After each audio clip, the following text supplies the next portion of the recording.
जितने भी सेक्टर्स हैं काफी भारी गिरावट देखने को मिल रही है, जिसमें सबसे जो अव्वल नंबर है वो आईटी सेक्टर लेके बैठा हुआ है। क्या रीजन है इसके पीछे का? नहीं देखिए, इसमें मैं थोड़ा सा आपको करेक्शन करना चाहूंगा।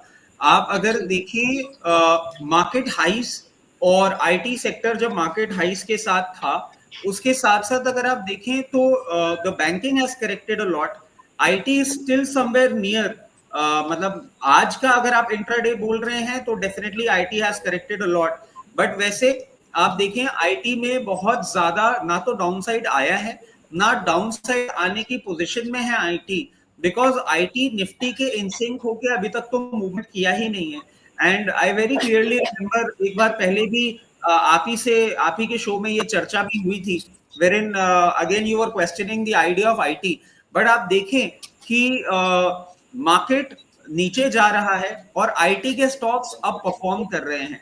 आपको ध्यान हो उस दिन हमारी बात भी हुई थी जब आपने वापस से मेरे आईटी के जो मेरा बुलिशनेस है उसको क्वेश्चन किया था। I very clearly told you that I have bought into Infosys at 1320, and even if it comes down, I'll buy more into it. और रेस्ट द हिस्ट्री आप देखिए 1400 प्लस लेवल्स पे चल रहा है। जो मैंने अभी आपको LTTS भी दिया, that is again one of the IT counters. I am very bullish. और जब भी मार्केट ऐसी प्रॉब्लम में आता है, जैसे कि मैंने आपके शो के स्टार्टिंग में भी बोला था कि डॉलर अगर स्ट्रेंथन होता रहेगा तो मार्केट में हमारा सेलिंग प्रेशर और इंटेंसिफाई हो सकता है, मगर डॉलर अगर स्ट्रेंथन होता है तो आईटी और फार्मा ये दो ही ऐसे डिफेंसिव होते हैं जो स्ट्रॉन्ग प्ले के लिए आते हैं। एंड आई बिलीव कि नेक्स्ट रैली निफ्टी की जब भी आएगी may be coming in after touching 18,890 और गोइंग फर्दर डाउन, वो तो 18,890 पे हमको पता लगेगा, but now it will be led by IT and pharma. तो आईटी में मुझे अभी कोई प्रॉब्लम नजर एज सच आ नहीं रही है। तो इसलिए हम ये बोल सकते हैं कि पूरे हफ्ते की तेजी के बाद आज थोड़ी सी प्रॉफिट बुकिंग चल रही है आईटी के शेयर्स के अंदर।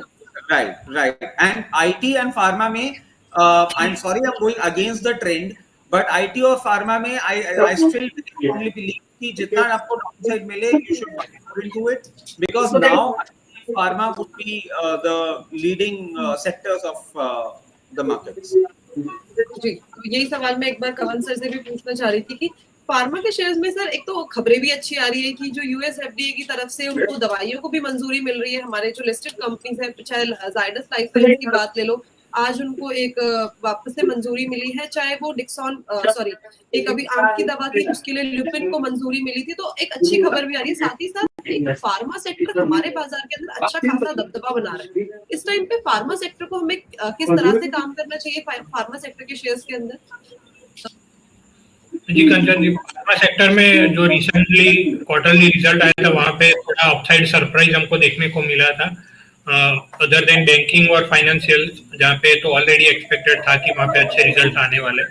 तो फार्मा में क्योंकि यूएस में जो प्राइसिंग प्रेशर था वो काफी थोड़ा कम हो गया है, और जो लॉन्चेस उनके जो पेंडिंग थे ड्यू टू कोविड और यूएस इंस्पेक्शन हो नहीं रहे थे, तो वो अभी हो रहे हैं और नए लॉन्चेस भी अप्रूवल मिल रहे हैं।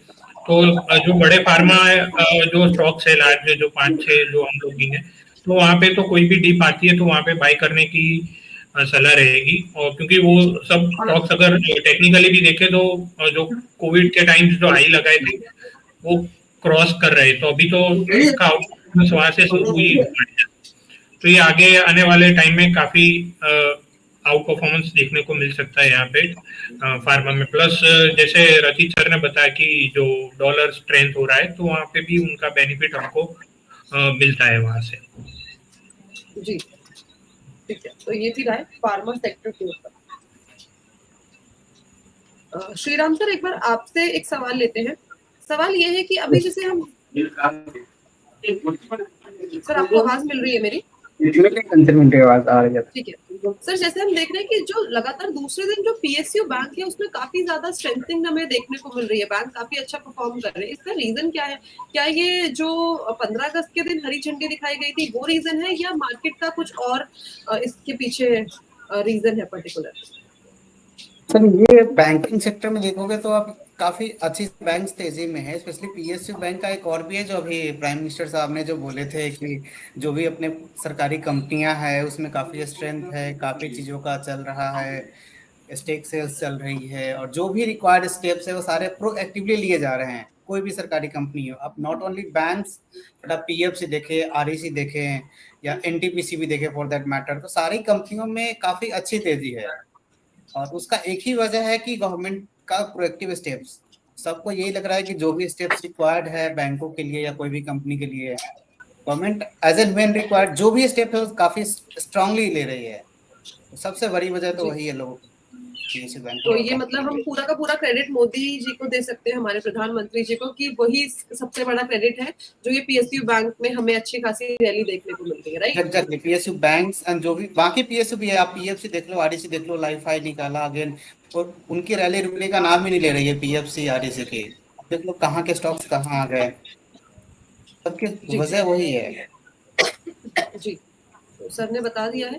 रजत सर, आपको कुछ ऐड ऑन करना था, आपने अभी बोला। देखिए, आपने कुछ बात ऐसी छेड़ी जिसपे मुझे लगा कि मुझे एक इनपुट देना चाहिए, और ये लाल किले की बात से आप जोड़ लें या आप पार्लियामेंट हाउस के स्टेटमेंट से जोड़ लें, मगर एक इसमें हमको समझना होगा रियलिटी क्या है, what is the reason behind the entire idea of PSU moving. आप एक चीज देखें, अब हम जो है एक डेवलपिंग नेशन के बहुत ऊपर वाले ब्रिम पे बैठे हैं और बहुत क्लोज पहुंच चुके हैं डेवलप्ड नेशन के ब्रैकेट में आने के लिए। मतलब इन से 5 years और a decade down the line will be one of the developed nations of the world। और जब भी हमने कोई ऐसी चीज देखी है, उसमें आप एक चीज देखिए कि गवर्नमेंट का उसमें रोल बहुत स्ट्रांगली सिर्फ गवर्नमेंट को लेके हो जाता है and not in running the business. अभी तक हमारी कंट्री में प्रॉब्लम ये थी कि government was also a party in the business, जो कि अब धीरे धीरे आप देखें फेज आउट होता जा रहा है। जैसे मैं आपको एक बहुत छोटा सा एग्जांपल देता हूँ, I don't know how much you know about it, but initially when I was young and I had to get a passport, it actually took so much of time कि एक पासपोर्ट बनाने इतना बड़ा task हो गया था कि जब हमारे पोस्ट मास्टर घर पे पासपोर्ट देना आता था तो उसको हमें मिठाई के लिए पैसे देने पड़ते थे कि you have achieved something in life, you have got a passport. उस टाइम गवर्नमेंट डिपार्टमेंट का हैंडल कैसे होता था, एंड आज के time under the regime of TCS passport has become such an easy thing. मैं अपना ऑनलाइन अपॉइंटमेंट लेता हूँ and I am there and within a week there in my house. So ये मैं आपको एग्जांपल क्यों दे रहा हूँ, जैसे जैसे कंट्री डेवलप होती जाएगी कहीं ना कहीं गवर्नमेंट का इंटरवेंशन खत्म होता जाएगा। सारे के सारे PSUs बहुत अट्रैक्टिवली प्लेस्ड हैं, because eventually I believe there will come a time कि गवर्नमेंट अपना पूरा का पूरा स्टेक डाइवेस्ट करके और इसको प्राइवेटाइज करेगी और गवर्नमेंट बिजनेस नहीं रन करेगी। तो आप कहीं भी प्लेस्ड हो, एंड जहां तक मोदी जी की बात है, मोदी जी के मैं एक चीज बोलता हूँ, he is very fortunate, he is on the right place at the right time.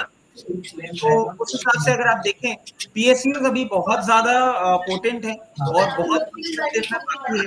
May it be banks, may it be any other company, if it's a PSU you can invest in. Ji